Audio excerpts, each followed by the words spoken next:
خلاف ذہن سازی کرنے سے اپنے آپ کو بچاتے رہے، ورنہ اللہ کا غضب نازل ہونے کا اندیشہ ہے۔ ہمیں اللہ نے بڑا پیارا رشتہ عطا فرمایا ہے، بڑا پیارا پیغمبر عطا فرمایا ہے، بڑا پیارا دین عطا فرمایا ہے، بہت پیارا نظام زندگی عطا فرمایا ہے۔ اور آگے جناب محمد رسول اللہ صلی اللہ علیہ وسلم نے تو یوں فرما دیا، المؤمن المسلم کجسد واحد، فرمایا کہ ایک مسلمان، تمام مسلمان ایسے ہیں جیسا کہ ایک جسم اور ایک باڈی ہوتی ہے۔ آپ کا اور ہمارا جو یہ جسم ہے، سر سے لے کر پیر تک، یہ پورا کا پورا اکٹھا ہے، اور اس طرح کا جوڑ ہے جسم کے اندر کہ اگر ایک حصے بدن کو تکلیف پہنچتی ہے تو دوسرا حصہ اس کی تکلیف خود محسوس کرتا ہے۔ اگر کوئی آدمی کسی کی ناک توڑ دے، معاذ اللہ کسی کی ناک توڑ دے، تو یہ ناک ہی درد محسوس نہیں کرے گی بلکہ پورا جسم اس کا احساس کرے گا، اور سارا جسم ایک ساتھ متفق ہو کر کے میٹنگ کرے گا کہ اب ہمیں کیا کرنا ہے۔ جو آنکھ کہتی ہے وہی دماغ کہتا ہے، جو دماغ کہتا ہے وہی کان کہتا ہے، جو کان کہتا ہے وہی ہاتھ پیر اور پورا جسم کہتا ہے۔ پورے جسم کی گویا میٹنگ ہوتی ہے، کابینہ بیٹھتی ہے، محفل لگتی ہے، اور سارا جسم ایک سیکنڈ سے پہلے اتفاق کر لیتا ہے ہمیں کیا کرنا ہے۔ پیر کہتے ہیں ڈاکٹر کے چلنا ہے، آنکھ کہتی ہے میں رہنمائی کروں گی، ہاتھ کہتے ہیں ہم بھی رہنمائی کریں گے، دماغ کہتا ہے ہم بھی رہنمائی کریں گے، اور پورا جسم ایک ناک کو لے کر ڈاکٹر کے یہاں پہنچ جاتا ہے۔ اگر تم یہ دیکھو کہ پیر مخالفت کر رہے ہیں تو ثابت کر کے دکھاؤ۔ جسم کا کوئی حصہ، جسم کا کوئی انگ ایسا نہیں ہے جو اپنے جسم کے کسی دوسرے ساتھی کی مخالفت کرے، ہر کس نہیں ایسا ہوتا ہے۔ اگر میرے کان میں درد ہو جائے، میرا پورا جسم اتفاق کرے گا کہ چلنا ہے ابھی ڈاکٹر کے یہاں پر، کوئی حصہ مخالفت نہیں کرے گا، آنکھ مخالفت نہیں کرے گی، احتجاج نہیں کرے گی کہ تم چلو گے تو ہم کھلیں گے نہیں، ہم دیکھنے کا کام نہیں کریں گے، ایسا کبھی نہیں ہوتا ہے۔ جسم کا ہر حصہ متفق ہوتا ہے۔ اسی اتفاق کی مثال اللہ کے نبی علیہ الصلوۃ والسلام نے انسانوں کو دی ہے، فرمایا المسلم کجسد واحد، فرمایا ساری دنیا کے مسلمان ایک جسم کے مانند ہیں، ایک جسم کے مانند ہیں۔ اندازہ لگا لیا جائے کہ جس طرح جسم کے ایک حصے اور عضو کو تکلیف ہو جائے، پورا جسم اس کی مدد میں آگے آتا ہے، پورا جسم اس کی محبت میں آگے آتا ہے، بے تاب ہو جاتا ہے۔ تو سمجھ میں آیا کہ امت کے اندر کسی کو اگر تکلیف ہوتی ہے، کسی مسلم کو تکلیف ہوتی ہے، ہر طبقے کی ذمہ داری ہے، ہر مسلم کی ذمہ داری ہے کہ وہ اس کی تکلیف کو دور کرنے کے لیے ایسا ہی آگے بڑھے جیسا کہ وہ خود اپنی تکلیف کو دور کرنے کے لیے آگے بڑھتا۔ جب ہم نے دیکھ لیا کہ جسم کا کوئی حصہ مخالفت نہیں کرتا ہے، تو پھر ایسا بھی نہیں ہوتا ہے کہ ہاتھ میں چوٹ لگ گئی، دماغ خوشیاں منا رہا ہے، اچھا ہوا ہاتھ میں چوٹ لگ گئی، ہاتھ ٹوٹ گیا، پیر ہنسی اڑا رہے ہیں، بہت آگے بڑھتا تھا، اچھا ہوا ٹوٹ گیا، آنکھ پھوٹ گئی، کوئی جسم کا حصہ خوشی میں مبتلا نہیں، پورا جسم اس کے غم میں مبتلا ہے، پورا جسم اس کے درد میں شریک ہو گیا ہے۔ تو یہ سمجھنا چاہیے کہ پھر معاشرے کے اندر اگر ایک شخص کو تکلیف ہو، ایک شخص کی پریشانی ہو، پورا طبقہ اور پورا معاشرہ اس کی پریشانی ہو، اپنی پریشانی محسوس کرے اور اسے پریشانی سے نکال کے آسائشوں اور راحتوں میں لے کر جب تک نہ آ جائے، چین سے نہ بیٹھے۔ مسلمانوں، یہ ہے مسلمانوں کا مرتبہ۔ اسی وجہ سے اگر مسلمان اپنے اس مرتبے پر قائم رہتا ہے تو پھر رب کہتا ہے وَأَنْتُمُ الْأَعْلَوْنَ إِن كُنتُم مُؤْمِنِينَ کے زندگی گزارو گے اور ایمانی صفات کا مظاہرہ کرتے ہوئے ایمانی اور اوصاف کے ساتھ اپنے اوقات کو گزارو گے تو پھر دنیا کے اندر تمہارا مقام بلند و بالا ہو جائے گا، ساری دنیا میں تمہاری بالادستی قائم ہو جائے گی، کوئی طبقہ تمہارے سامنے گردن اٹھانے کی طاقت نہیں لا سکے گا۔ شرط یہ ہے کہ تمہارے اندر وہ اوصاف پیدا ہو جانے چاہیے جو ایک مومن کے اندر اوصاف پیدا ہوتے ہیں۔ اگر ایمان والی صفات سے ہم خالی ہو گئے تو پھر ذلت اور رسوائی ہمارا مقدر بنی جاتی ہے۔ بات سمجھ میں نہیں آئی؟ بات سمجھنے کی ہے۔ بڑائی نکال کر کے ایک طرف ڈال دی جائے، یہ شیطانی وسوسہ ہے۔ کوئی بڑا نہیں ہے۔ میں اس سے پہلے ایک دوسرے مدرسے میں کچھ اسی طرح کی بات کہی تھی، کوئی بڑا نہیں ہے، بڑا وہی ہے جسے اللہ پسند کرتا ہے۔ اور رب کہتا ہے یا ایھا الناس انا خلقناکم من ذکر و انثی، اے لوگوں ہم نے تم کو ایک مرد اور ایک عورت سے پیدا فرمایا ہے، وجعلناکم شعوبا وقبائل، اور ہم نے تمہاری شاخیں تمہارے قبیلے بنائے ہیں۔ کیوں بنائے ہیں؟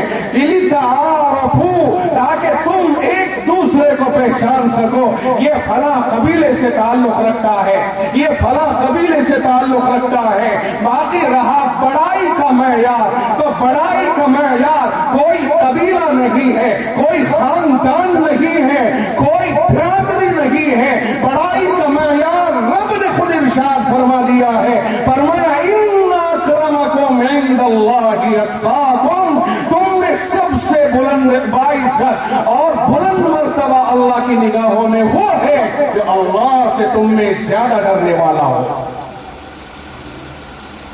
خوف خدا کوئی نہ ہو، سیاست ہمارا مشن بن جائے، اور سیاست بھی وہ جو دین اسلام کے خلاف ہو، سیاست بھی وہ جو منافقت پیدا کرتی ہو، سیاست بھی وہ جو مدارس کی مخالفت پر آمادہ کرتی ہو، سیاست بھی وہ جو علماء کی مخالفت پر لے جاتی ہو، سیاست بھی وہ جو قرآن تعلیم میں رکاوٹ بنتی ہو، سیاست بھی وہ جو اپنے وقار کو گراتی ہو، گھروں کے وقار کو گراتی ہو، برادری کے وقار کو گراتی ہو، مومنین کے وقار کو گراتی ہو۔ یہ سیاست نہیں ہے، یہ رسالت ہے، قباحت ہے، منافقت ہے، یہ ساری اس طرح کی چیزیں ہیں جو ہمیں ذلت اور رسوائی کے کار میں لے جا کر کے ڈال دیتی ہے۔ ہمیں تو اللہ نے قوموں کا سردار بنایا تھا، ہمیں تو اللہ نے رہنما بنایا تھا، ساری دنیا کے لیے ہدایت کا نمونہ بنایا تھا۔ یہ کیا ہو رہا ہے کہ ہم آپس میں ہی دستوں گریباں ہو کر کے بیٹھ جاتے ہیں۔ کبھی ووٹوں کی سیاست مانے ہو جاتی ہے، میں اگر فلاں جگہ چلا گیا، صاحب ہمارا فلاں آدمی بکھر جائے گا، لہذا ہمیں فلاں کو قریب لگانے کے لیے فلاں کا بائیکاٹ رکھنا پڑے گا، وغیرہ وغیرہ۔ اس طرح کی سیاستیں جب مسلمانوں میں گھس جائے گی، پھر نقصان دین اسلام کا ہوگا، پھر نقصان قوموں کے وقار کا ہوگا، پھر نقصان ملت کا ہوگا۔ اور وہ لوگ جنہیں پیشاب کرنے کی تمیز نہیں ہے، اور لوگ جنہیں اٹھنے اور بیٹھنے کا سلیقہ نہیں ہے، وہ ہمارے سروں کے اوپر مسلط کر دیے جائیں گے۔ اللہ کی طرف سے پکڑ ہوگی پھر ہماری۔ قرآن کریم نے کہا ان اللہ لا یغیر ما بقوم حتی یغیروا ما بانفسہم، خدا بند عالم ان اللہ لا یغیر ما بقوم، اللہ تعالیٰ تبدیلی پیدا نہیں فرماتا ہے اس حالت میں جو کسی قوم کے اندر پیدا ہو جاتی ہے۔ کب تک؟ حتی یغیروا ما بانفسہم، جب تک وہ اپنے اندر کی کیفیت کے اندر تبدیلی نہ پیدا کر لے، بدماشی چھوڑ کر کے اللہ والا بن جائے، اب اللہ کا رحم اس کے اوپر اترنا اترنے کا اللہ کی طرف سے ہمیں انشاءاللہ العزیز اعتماد ہوگا کہ اللہ کا اس پر رحم اترے گا، امید جاگ جائے گی کہ اب اللہ کا رحم اترے گا۔ واجب تو نہیں اللہ کے اوپر کہ اگر چور ہی چھوڑ دے تو اللہ کے اوپر واجب نہیں بنتا ہے کہ صاحب اس کے اوپر ساری نعمتیں وہ سارے مرضی ہے اس کی، واللہ غنی عن العالمین، اللہ بے پرواہ ہے، بے نیاز ہے، وہ کسی کا نوکر تھوڑا ہی۔ لیکن ہاں یہ یقین، یہ گمان اللہ کی ذات سے یقین بنایا جا سکتا ہے کہ انشاءاللہ العزیز اگر بدماشیاں چھوڑ دی جائیں گی تو رحمتیں اتریں گی۔ بدماشیوں پر رہتے ہوئے رحمتوں کی امید پر لگا بیٹھ جائے، امید لگا کر کے بیٹھ جائے، یہ فضول امید ہے، بدماشیاں چھوڑنی پڑے گی۔ ذہنی اعتبار سے جو ہمارے اندر ذہن و دماغ کے اندر ایک دوسرے کی طرف سے کثافت، گندگی اور قباحت، منافقت، حسد، کینہ، بغض، عداوت، نفرت جیسی بری خصلتیں بیٹھ گئی ہیں، ان سے ہمیں نکلنا ہوگا، توبہ کرنی ہوگی، اور ہم ایک دوسرے کو اپنا بھائی سمجھ کر کے اس کے اوپر نگاہ ڈالیں گے اور اس سے پیار کی اور محبت کی بات کریں گے۔ بھید بھاؤ کوئی نہیں، اندر اور باہر سے برابر برابر، جو زبان کے رہی ہو وہی دل کے اندر ہو، اور انشاءاللہ العزیز حالات کے اندر تبدیلی آئے گی۔ ورنہ بھائی پٹتا رہے، بھائی کھڑا دیکھتا رہے گا، کوئی چھڑانے والا نصیب نہیں ہوگا، حالات اتنے خراب ہو جائیں گے اور اتنی گراوٹ کے اوپر آ جائیں گے۔ ہمیں ضروری ہے کہ ہم آپس میں ایک جسم کی طرح سے متفق ہو جائیں۔ پیارو، ہمارا پٹ کیا رہا ہے، ہمارا لے کون کیا جائے گا؟ 2 گز زمین کا ٹکڑا ہے، اگر میسر ہوا، مقدر میں ہوا تو وہ ہمیں مل جائے، ورنہ تو بہت سے لوگوں کو تو اس کا بھی نہیں پتا ہے کہ وہ کہاں گیا اور کہاں نہیں گیا۔ اللہ کے لیے ہمیں بہت کچھ سوچ کر کے قدم اٹھانے چاہیے، پیار اور محبت کو بنانا چاہیے۔ میں یہ باتیں کچھ کہہ رہا ہوں اپنی طبیعت کے احساس کی بنیاد پر کہہ رہا ہوں۔ کم از کم امت کو اتنا تو خیال کرنا چاہیے کہ یہی مدرسے ہیں جو نقطۂ وحدت ہیں، یہی مسجدیں ہیں جو نقطۂ وحدت ہیں۔ اگر یہاں بھی ہم جمع نہیں ہو سکتے ہیں، اللہ اور اس کے رسول صلی اللہ علیہ وسلم کے نام پر بھی اگر ہم جمع نہیں ہو سکتے، قرآن کے پیغام پر بھی اگر ہم جمع نہیں ہو سکتے، قرآن کے نام پر بھی اگر ہم جمع نہیں ہو سکتے ہیں، تو پھر کہاں جمع ہوں گے، کدھر جمع ہوں گے؟ یہ تو بد نصیبی ہے ہماری کہ ہم اس وقت میں ایسے دور سے گزر رہے ہیں جسے الیکشن کا دور کہا جاتا ہے۔ اس الیکشن کے دور نے جتنا ہماری ساتھ کو نقصان پہنچایا ہے، شاید اتنا کسی چیز نے نقصان نہیں پہنچایا ہے۔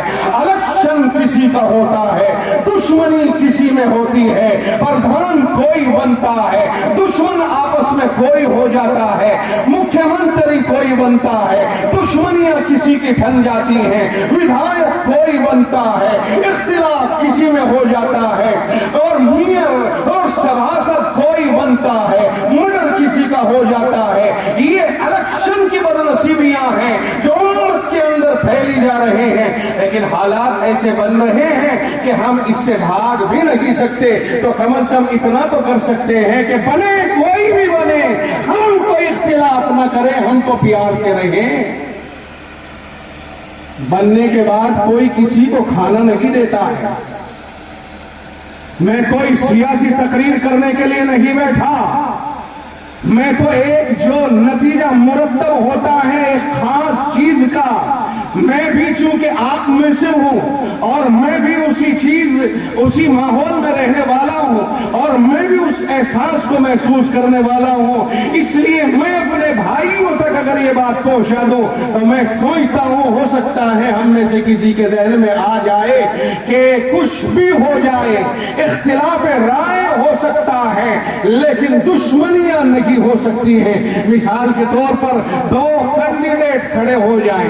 گاؤں میں دو رائے ہو سکتی ہیں, میں اسے پسند کرتا ہوں, آپ اسے پسند کرتے ہیں, ووٹنگ ہوا, میں نے اسے ووٹ دے دیا, آپ نے اسے ووٹ دے دیا, مگر جیتے گا ایک ہی. جب ایک جیت گیا وہ پورے گاؤں کا بلا بھید بھاؤ پردھان بن کر کے تیار ہو گیا. لہذا اب اسے یہ حق نہیں پہنچتا ہے شرعی اعتبار سے کہ اس خاندان نے مجھے ووٹ نہیں دیا, یا اس بندے نے مجھے ووٹ نہیں دیا, اس گروپ نے مجھے ووٹ نہیں دیا, اس لیے میں انہیں دیکھ لوں گا, ان کے کام نہیں کروں گا. یوجنا یا تو خود کھاؤں گا یا اپنے لوگوں کو کھلا دوں گا, یہ واپس چلی جائے گی لیکن 1 روپیہ ادھر نہیں جانے دوں گا, اس لیے کہ یہ ہمارے دشمن ہیں. اگر کوئی اختلاف رائے کو دشمنی سمجھتا ہے, شرعاً جائز ہے, اس کا اسے کوئی ادھیکار نہیں ہے, وہ سب کا ذمہ دار بنا ہے, بھید بھاؤ کے ساتھ ذمہ دار نہیں بنا ہے. جب تک ووٹنگ ہو رہا ہے اختلاف رائے ہے, لڑائی نہیں ہے, رائے کا اختلاف ہے. میری رائے میں شیر خان افضل ہے, آپ کی رائے میں مولی انتخاب افضل ہے, یہ رائے کا اختلاف ہے. ہم نے دونوں نے ووٹنگ کر دیا, شیر خان ذمہ دار بن گئے. اب ان کی ذمہ داری ہے کہ ہمارے اور اپنے جنہیں یہ ووٹر سمجھ رہے ہیں ان سب کے ساتھ برابر کا سلوک کریں. یہی شریعت کا حکم ہے. اگر کوئی اس کے برخلاف کرتا ہے کل قیامت کے دن خدا کے دربار میں اسے جواب دینا پڑے گا. یہ بھی ہمارے درمیان اختلاف پیدا کرنے والی چیزیں ہو جاتی ہیں. میں تو آگے کے لیے آپ سے گزارش کروں گا کہ قیامت تک نسل در نسل ہوتے رہیں, کوئی بھی ذمہ دار بنتے رہیں, ووٹوں کا استحقاق یہ ادا کریں, لیکن خدا کے واسطے دلوں کے اندر نفرت ہرگز نہ پیدا کریں, اس لیے کہ نفرت سے بچنا یہ خدا کا حکم ہے. خدا کا حکم ہے, خدا کے حکموں کو نہ توڑیں, کسی سے کبر نہ رکھیں, حسد نہ رکھیں, بغض نہ رکھیں, کسی سے نفرت, عداوت, دشمنی یہ نہیں ہونی چاہیے, ورنہ تو خدا کے قہر و غضب کی کو دعوت دینا لازم آئے گا, اللہ کی طرف سے پکڑ آئے گی. خدا کے واسطے قوم مسلم کو یہ بات اپنے دلوں میں رکھنی چاہیے. سارے مسلمان بھائی بھائی ہیں بھائی. قرآن بھی کہتا ہے, حدیث بھی کہتی ہے, سارے ایمانی رشتے والے آپس میں بھائی ہیں, اور بھائیوں میں بھی اگر اختلاف ہو جائے تو پھر بچے گا کون, پھر بچے گا کون.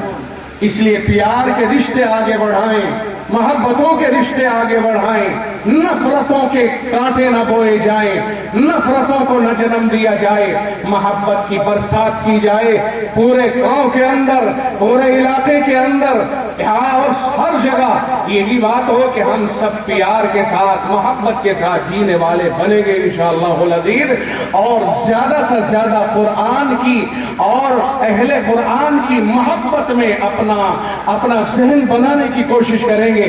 یہ یاد رکھنے کی ضرورت ہے میرے عزیزوں کہ قرآن اللہ کا کلام ہے, اللہ کا کلام ہے, اللہ کا نازل کیا ہوا ہے, بندے کا نہیں ہے. قرآن پڑھنے والا جسے قرآن پڑھ رہا ہے جو اسے اللہ ہی نے پسند کیا ہے, تبھی وہ قرآن پڑھنے کے لیے آیا ہے. ورنہ تو تم بچے کو کھینچ کر کے لاؤ, وہ روتا ہے, تم گھسیٹتے ہو, وہ پیچھے بھاگتا ہے, تم مارتے ہو, ڈراتے دھمکاتے ہو, وہ کہہ دیتا ہے بعض دفعہ مار دو مر جاؤں گا لیکن مدرسے میں نہیں جاؤں گا. کیا کرتے ہو, آخر میں مجبور ہو کر کے اسے چھوڑ دیتے ہو. اس کا مطلب یہ سمجھ آتا ہے کہ اللہ اس کے سینے میں اپنا قرآن رکھنا ہی نہیں چاہتا ہے. اللہ جسے پسند فرما لیتا ہے اس کے دل میں اپنا قرآن بھیج دیتا ہے, اسے اپنے قرآن کا خادم بنا دیتا ہے اور خدمت کے لیے اسے چن لیتا ہے. قرآن کریم کا خادم ہر ایک کیوں نہیں بنایا جا سکتا ہے, بلکہ قرآن کریم کا خادم وہی بنایا جاتا ہے جسے اللہ تعالیٰ کی نظر کرم چن لیتی ہے, منتخب کر لیتی ہے. خدا کا یہ اپنا ایک فیصلہ فیصلہ ہے کہ کلام اسی کا ہے، حفاظت اسی کو کرنی اور کرانی ہے، لہذا کس کے دل میں رکھ کر کے حفاظت کرائے گا یہ چناؤ خود اس کا ہے، کسی اور کا نہیں ہے۔ تو اللہ نے جن کے دل میں قرآن رکھ دیا، جن کی زبانوں پہ قرآن جاری کر دیا اور جس زمین کے حصے کو قرآن کے لیے منتخب کر لیا ہے، اب اس زمین کے حصے سے بڑھ کر کے ہمارے سنگ مرمر کے محلات نہیں ہو سکتے ہیں، اس زمین کے حصے سے بڑھ کر کے ہماری بلڈنگیں نہیں ہو سکتی ہیں، ہمارے تمام محلات اس کے سامنے ہیچ ہیں، اس لیے کہ ہمارے مکانوں میں کچھ اور ہوتا ہے اور یہاں اللہ کا دین اور قرآن پڑھا اور پڑھایا جاتا ہے۔ تو اللہ کے نبی علیہ السلام نے بھی خود ارشاد فرما دیا ہے، خیرکم من تعلم القرآن وعلمہ، تم میں سب سے بہتر وہ ہے جو قرآن کریم کو پڑھے اور پڑھائے۔ جب اللہ کے نبی نے یہ فرما دیا تم میں سب سے بہتر وہ ہے جو قرآن کو پڑھے اور پڑھائے، اب ہم اسے بہتر نہ کہیں تو عقل پر ہماری پتھر پڑ گئے اور ہماری عقل پہ پردے پڑ گئے، اس لیے کہ آمنہ کا لخت جگر امام الانبیاء جسے بہتر کہہ دے، اب دنیا کی کوئی وہ طاقت نہیں ہے جو اس سے بہترائی کو چھین لے، وہ تو بہتر ہو گیا، امام الانبیاء کی زبانی وہ تو بہتر اور اچھا ہو گیا، رسول اللہ کی زبانی وہ تو بہتر ہو گیا اللہ کے ارشاد کی وجہ سے۔ اس لیے میرے عزیزو یہ وہ طبقہ ہے جو قرآن پڑھتا اور پڑھاتا ہے کہ جس جیسا کوئی دوسرا طبقہ نہیں ہو سکتا ہے۔ اور میں اس موقع پر ایک مثال کے ذریعے سے سمجھانے کی کوشش کروں گا، اور یہ مثال میں اور بھی کئی جلسوں میں اور کئی جگہوں پر دے کے سمجھانے کی کوشش کی ہے کہ بھائیو ایک بات تو بتاؤ، اگر قرآن پھٹ جائے، ایک سوال ہے آپ سے، اگر قرآن کریم پھٹ جائے کیا وہ قرآن قابل احترام نہیں رہتا؟ کیا اس پھٹے ہوئے قرآن میں آگ لگا دی جائے؟ کیا اس پھٹے ہوئے قرآن کو گھر سے نکال کر کے کوڑے پہ ڈال دیا جائے؟ کیا کیا جائے؟ اس کا احترام کے ساتھ طاق میں رکھا جائے اور جب تک وہ پڑھنے کے قابل ہے اسے پڑھا جائے، اس کی تلاوت کی جائے۔ قرآن کریم اپنے پرانے اس کے اوراق پرانا ہونے کی وجہ سے چاہے کتنے کی بوسیدہ ہو جائے، دیمک اسے کھا جائے، بہر صورت قابل احترام ہوتا ہے، بہر صورت اسے وضو کر کے اور پاکی کے ساتھ ہی چھونا جائز ہوگا، بے طہارت اور بے وضو سے چھونے کی اجازت نہیں ہوگی۔ آپ کو جو میں یہ بات عرض کر رہا ہوں آپ اس سے اتفاق رکھتے ہو؟ قرآن کریم کو کبھی پرانا ہونے کی وجہ سے یا پھٹ جانے کی وجہ سے کیا کبھی آپ اس پر ناراض ہو جاؤ گے؟ بوسیدہ ہونے کی وجہ سے کبھی اسے اپنے گھر سے نکالنے کا فیصلہ کر لو گے؟ نہیں، بلکہ اگر جلد ٹوٹ گئی ہے اصلاح کی کوشش کریں گے، پھینکنے کی کوشش نہیں کریں گے، جلد بنوائیں گے، جلد سازی کریں گے۔ اگر پھٹ گیا اسے چپکا کر کے اسے روکنے کی کوشش کریں گے، اس کی پھٹن کو ختم کر کے اور اس کی حفاظت کریں گے، نہ یہ کہ اس کے پھٹ جانے کو دیکھ کر کے اسے اٹھا کر کے پھینک دیں گے۔ یہ بات تو سب کی سمجھ میں آنے والی چیز ہے۔ آپ سے ایک مثال اور دے کر کے آپ سے پوچھوں گا، ایک مثال اور میں آپ کو دیتا ہوں۔ قرآن کریم جو کاغذوں کے اوپر، قرآن کے الفاظ جو کاغذوں کے اوپر لکھے ہوئے ہیں، کیا وہ کاغذ قرآن کے الفاظ لکھے جانے سے پہلے بھی اس لائق تھا کہ اسے باوضو چھوا جائے؟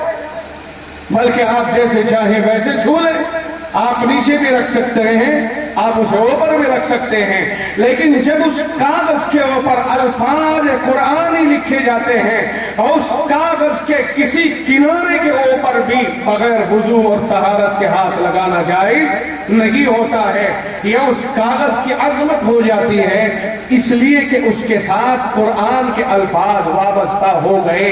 اب وہ کاغذ نیا ہے یا پرانا اور پھٹا ہوا ہے کہ بے پھٹا، باہر صورت قابل احترام نظر آتا ہے۔ یہ سب چیزیں آپ کہتے ہیں کہ ایسا ہی ہے جیسا کہ میں آپ سے عرض کر رہا ہوں۔ کاغذ پھٹ گیا مگر قابل احترام پھر بھی رہا، کاغذ پرانا ہو گیا مگر قابل